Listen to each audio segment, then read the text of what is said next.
Hello, everyone. Welcome back to the Franchise Growth Show, where we sit down with franchise founders that are building businesses with both personality and profit. As you know, I've built and exited brands across multiple industries, done due diligence on over $14 billion worth of deals, and helped founders go from chaos to acquirable. But today's guest, he is leading literally the first and only mobile fashion franchise. Nathan Pearce is the founder of Pearce Bespoke, a brand suiting up CEOs, athletes, and everyday professionals with one-of-one pieces. It's high-end custom brought to your front door with margins north of 60%. I'm super excited to dive into this one. First and foremost, Nathan, thank you so much for being on, sir. Thank you for having me, man. Super excited. Well, let's jump right into it if you're good with that. Take us back if you don't mind. What kind of sparked Pearce Bespoke? Yeah, man. My story goes back to literally when I was in college. I get two questions the most. It's how in the world does a 35-year-old become the founder and CEO of a old school tailoring franchise company? And the second one is why in the world are you in Baton Rouge, Louisiana, and how did that happen? Because I don't think anybody sees Baton Rouge as the capital of fashion by any means, but been in the clothing business for forever, man. Got my first start right out of college, had an idea for a t-shirt concept, launched it with a business partner, and it skyrocketed. Right place, right time. Ended up doing a couple $1 million in sales my first year with that t-shirt concept. We were on every college campus in the country within our first year, and bought a factory with the money that I made from the t-shirt company, got into the manufacturing business. What started with t-shirt production became a polo factory, then it became a dress shirt factory, and we just kind of kept leveling up, better and better products, and ended up going on Shark Tank, got a deal with Mark Cuban, and when I sold that company, we were in about 1,000 stores across the country, and one of my clients for that factory ended up being a master tailor from New York City, and he called me and he goes, "Mr. Pearce, I'm calling to see what you're going to do next. I was one of your retailers and I'm a traveling tailor from New York and wanted to see what you're going to do now that you sold out." And I said, "I'm going to get into the clothing business again. I'm going to start another brand." And he said, "You should get into the suiting business." I said, "Dude, you're nuts. I don't know anything about suits." And he said, "I'll teach it to you if you want to learn it." And I spent the next 3 months traveling the country with an old man traveling tailor and absolutely fell in love with the concept. Didn't even know this was a business and it existed. But the model just made too much sense, man. He got to make people look good and feel good. He had no inventory, no retail store, huge margins, great cash flow. And I just remember thinking I could do something with this. So met a girl, usually how you end up in a city, like Baton Rouge of all things, and moved there for her. And I said, "I'm getting into the suiting business." And the joke became, if I could sell suits in the swamps of Louisiana, anybody could sell suits anywhere, and I could teach them how to do it. So that was my journey, man. T-shirts to manufacturing to production to mobile tailoring. That is one of the best founder stories I literally think I've ever heard.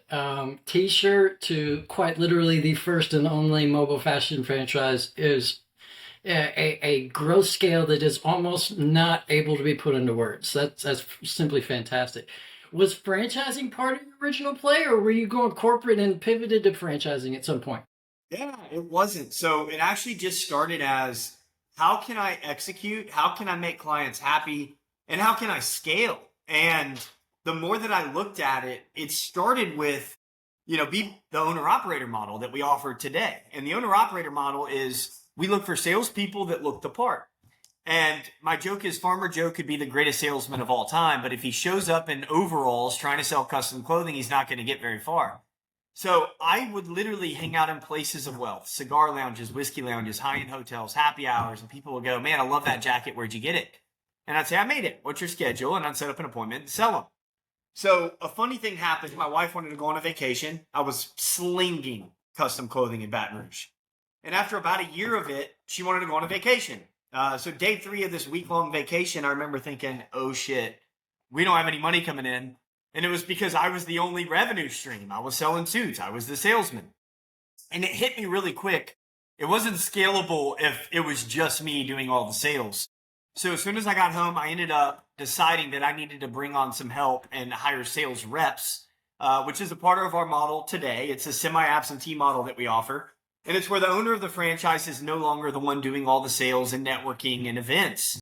The sales reps do that. They're 1099 commission only, you eat what you kill, which keeps the overhead down. And it's our scalability model. We teach them how to measure, how to sell, how to cross-sell, how to run events. And the owner of the semi-absentee model's job is to manage them, recruit them first, then manage them and hold them accountable. Make sure they look the part and show them how to do what they learned how to do. So as I started scaling with clothiers, is what we call our sales reps, I realized, and I had a lot of success with that for about a year, that the model itself was a little bit more scalable now. Not just offering owner-operator franchise opportunities, but the semi-absentee pathway to multiple territories and being able to scale them once you get infrastructure and a team in place. So that's when the franchise model kind of popped in. And after aligning myself with great partners and deciding to go full speed ahead on franchising, since then it's become one of the fastest growing brands in the country. We just hit our 75th territory through the franchise model. And dude, I tell everybody this: there's nothing better than making people feel good and look good and creating confidence for people. And I think that's why it's become such a fast growing franchise model. Is most businesses are boring, and ours is the opposite. It's fun, feel good, sexy, and it's a lot of fun, man. Fun, feel good, sexy, fantastic margins, easily scalable. These are all buzzwords that float around out there, and they're legit when it comes to your particular brand. Help our listeners understand how your model works without inventory, without a retail space. When I think men's suits, for example, right? Like my brain almost instantaneously goes to like a men's warehouse or something where I have to go into a place and get something off the rack. So like, how does that work if I don't have a retail space and I don't have that inventory sitting there? Yeah, great question. So our mission at Pearce Bespoke is simple. It's number one, to create convenience for our customers. And we do that by going to them in their offices and their homes and saving them time, the most precious resource we have on this planet, the one thing you can't get back. The second thing we do, part of our mission, is to create confidence for people. And we do that through our perfect fit guarantee and making clothes look, fit, and feel the way that our clients want them to. So the model goes like this. We're a mobile tailoring service. We are event-based, and we do 3 tiers of events. Tier 1 is where we do trunk shows in people's offices and in their homes. And offices are professional offices, law firms, banks, financial offices, real estate, on and on and on. But that's Tier 1. Tier 2 is where we do B2B partnerships. They take a little longer, but they're a lot more lucrative. This is where we partner with places of wealth, cigar lounges, whiskey lounges, high-end hotels.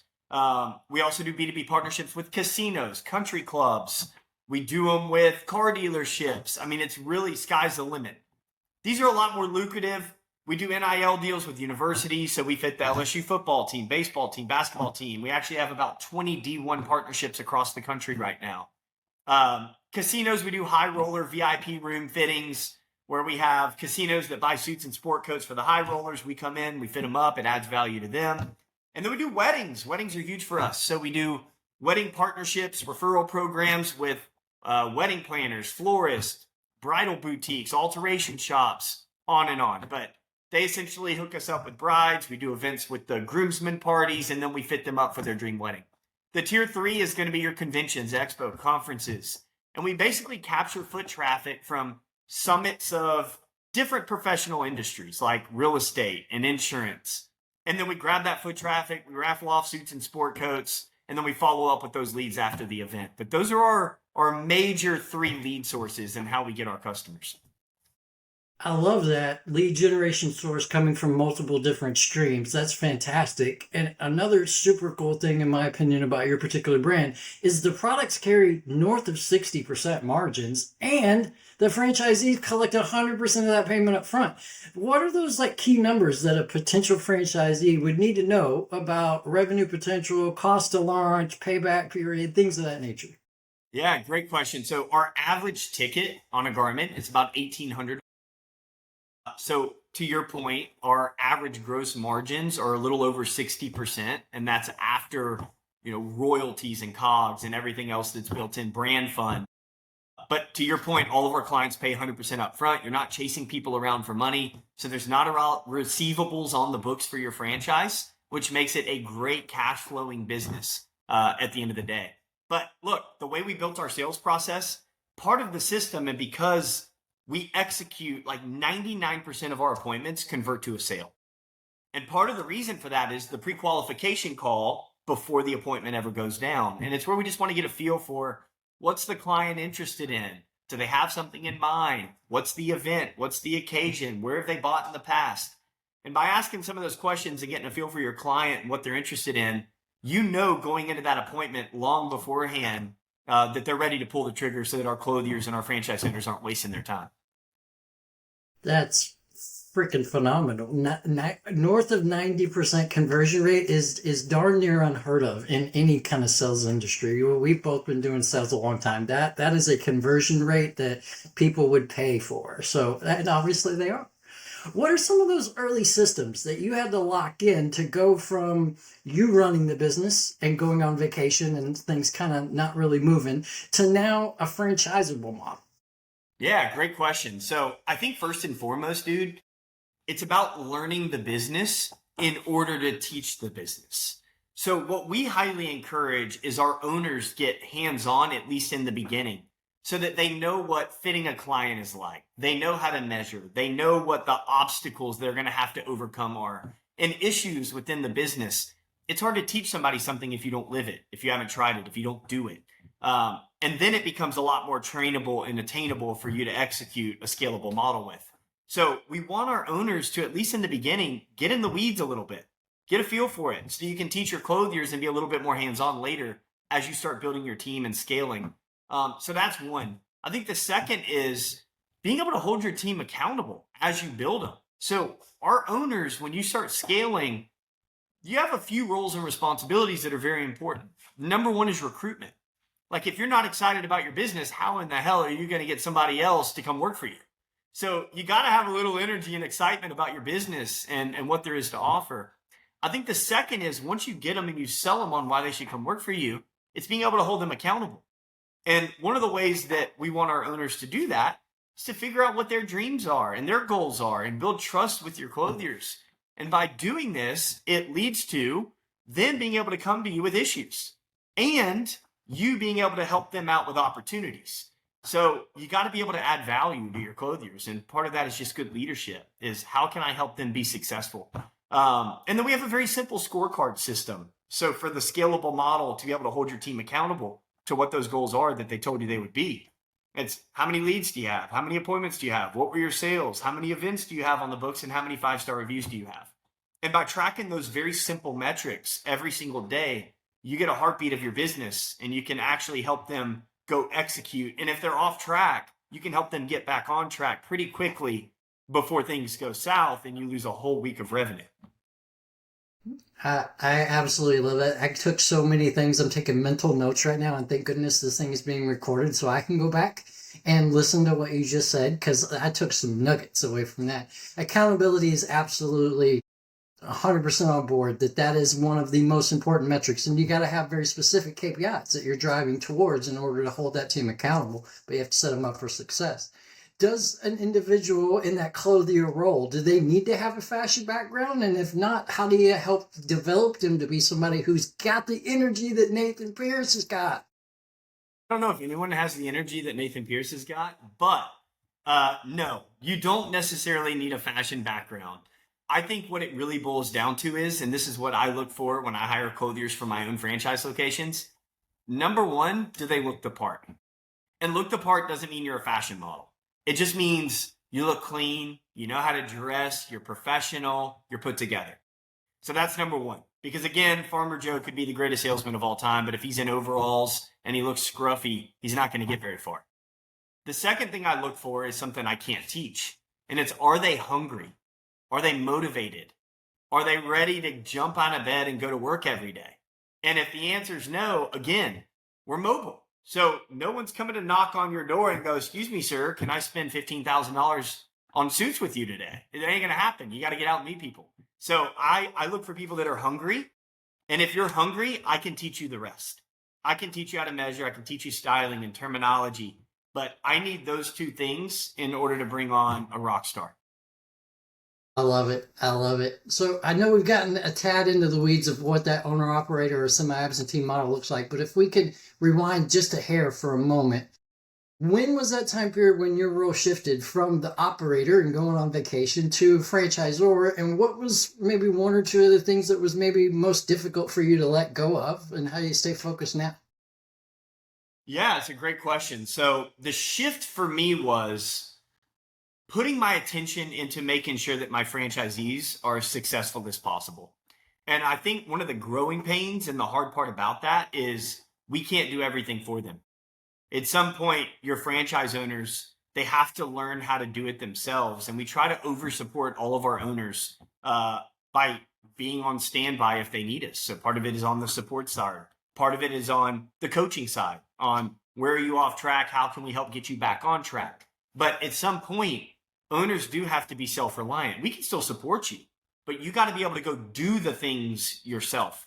By the way, that's something I still struggle with. Like, I want to answer every single phone call and there's not enough hours in the day. So there's this delegation piece that has to go down as a franchisor. We have an amazing team. One of the exciting parts about putting a candidate through our process is that meet the team call where they get to meet the team and figure out who's who and what type of culture do we have at Pearce Bespoke, and what those roles and responsibilities are. I think for me, it's still, I take everything very personally as a franchisor. My name is, after all, on the inside of every single product that we sell. And I still want to ensure every single customer, every single time, is getting an incredible experience. And then we're doing our two things, creating convenience for people and we're creating confidence for people every single time we sell something. But I think that's probably it. It's making sure that we support, but at some point that they take the reins and they're able to go execute on their own. Yeah, it's basically like hiring an employee, right? You got to train them how to do it, and then they got to go do it. And if they don't do it, there's got to be some accountability measures or at least KPIs to track their progress. So I Yep. love that. Uh, my number might be off slightly, so apologies if I got this wrong, but I believe you're north of 70 territories now, and more coming in the pipeline, if I'm not mistaken. So what does the process look like? If I was interested in buying into the brand, how do you decide or determine what a territory looks like since it is a mobile first franchise? Yeah, it's very similar to a home service franchise, a lot of the ways that their infrastructure is built. So it's based on population. One territory is about 200,000 people, and we base that on zip codes. And there's two criteria we look for within those zip codes. The first is median income. Obviously, you don't want to buy the poorest area if you're going to be selling high-end custom clothing. The second is NAICS code count. So how many different partnership opportunities are there within our niche, which is going to be professionals for the most part. So real estate offices, banks, financial services, country clubs, yacht clubs, cigar lounges, conventions, D1 schools, high schools, all of those are B2B partnership opportunities. So we look at the counts so that people know how many different opportunities there are for business partnerships. Love that. Love that. And obviously, when it comes to selling a franchise, right, we're not just selling suits at that point. And especially if you take that down a layer to the customer, you're also selling, to your point, confidence. If I look good, I feel good, right? And it becomes an identity and therefore creating a legacy for both yourself, because your name's on all of it, right? But also for the franchisor who is trying to build a legacy for themselves. So, how do you position Pierce Bespoke to new customers and new franchisees?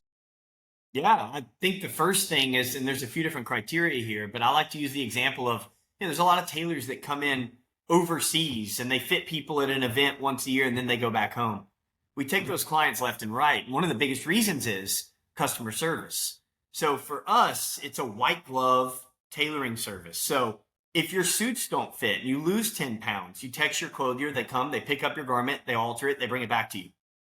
If you need new products for the next season and you don't have time to go shopping, our professionals are busy. So you only got a few minutes, shoot a text to your clothier. They can send you design ideas and build it based on your style preferences. If your button breaks, look, wear and tear happens. You text your clothier, they come, they pick up your jacket, they replace your button, they bring it back to you. I think one of the biggest inconveniences is if something doesn't fit correctly, what do?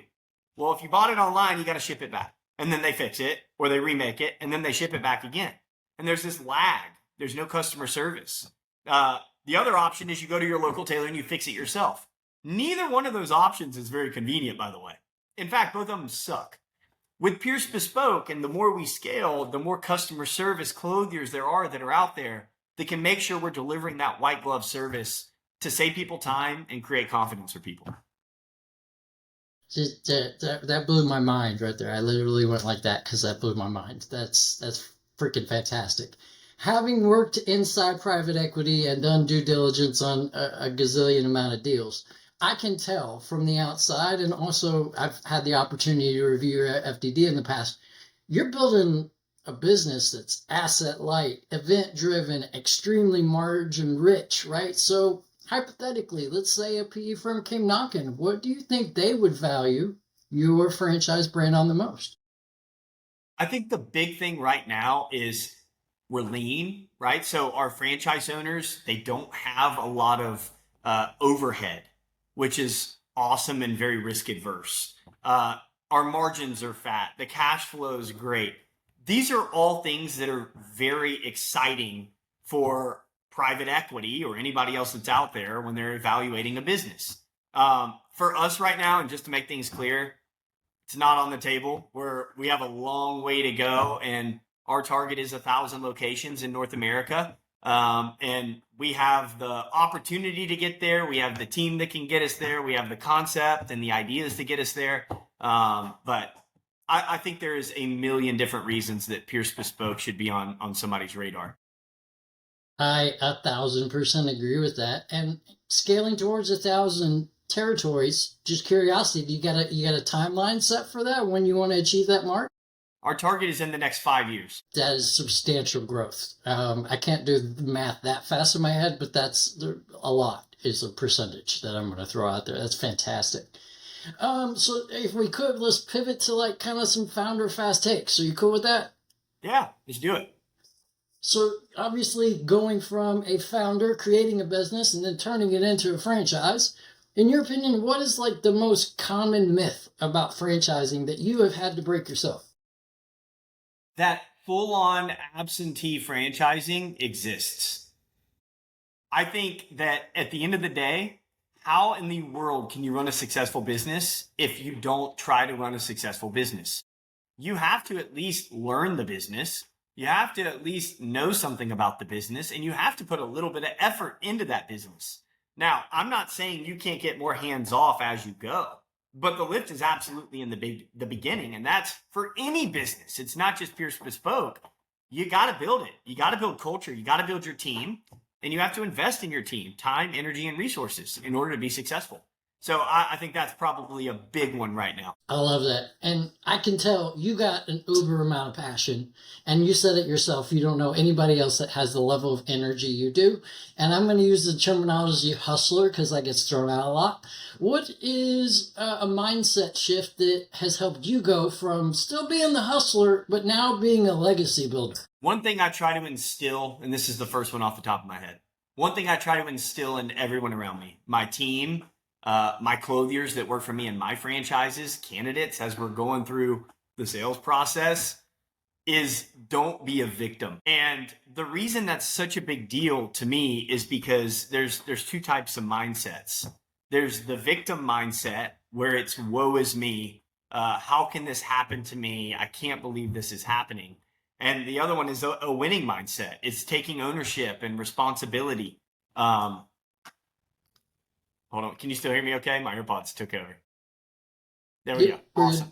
The other one is a winning mindset. It's taking ownership of decisions. It's taking ownership of and looking in the mirror of where could I have been better? Where did I go wrong?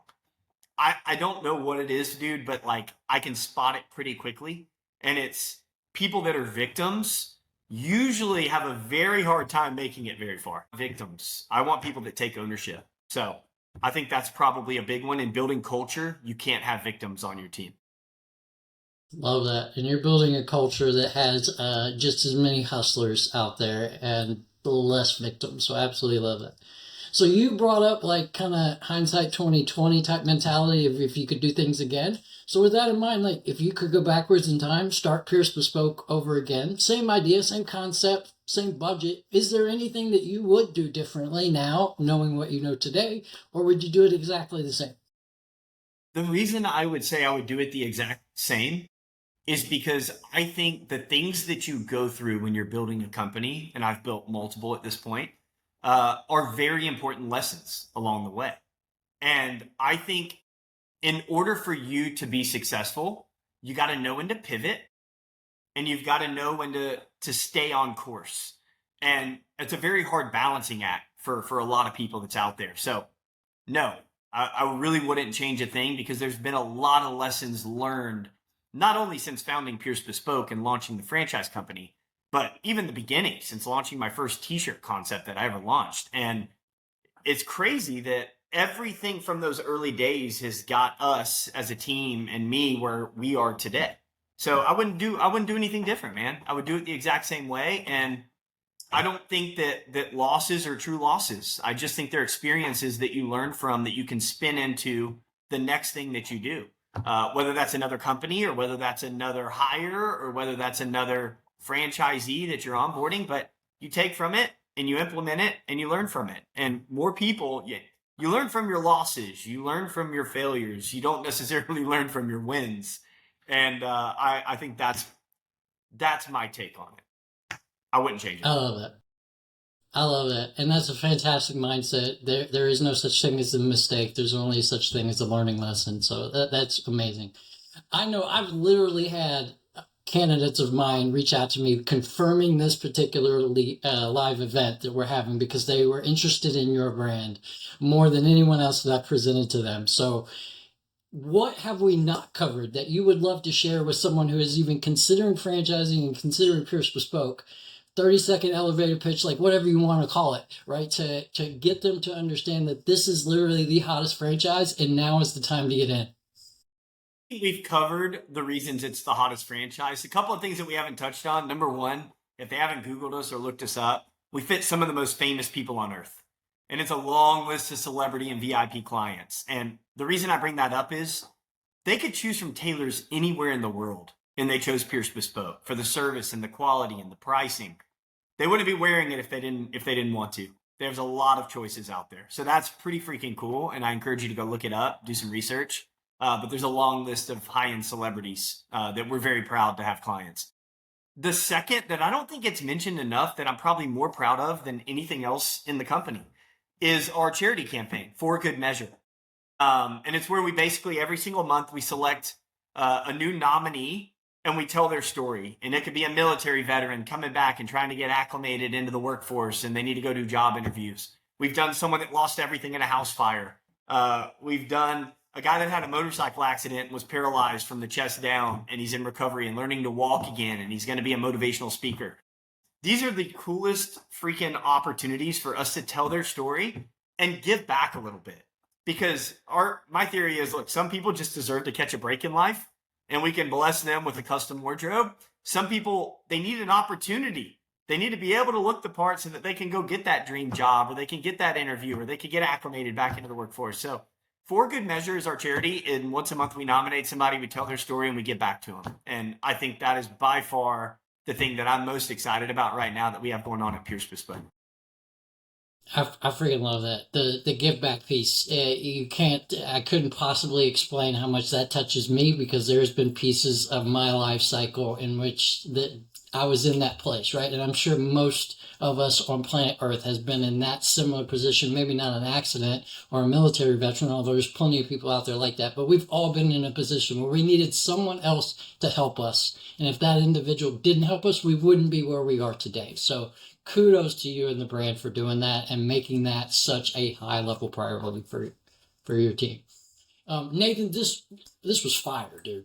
You are proving this is a bold idea. Clear systems, franchise-friendly economics can disrupt even century-old industries like menswear and womenswear. So to our listeners, if you are tired of chasing revenue and you want to be the person like Nathan Pearce, ready to build something that's saleable, this is the model you should go study. To his point, go Google them.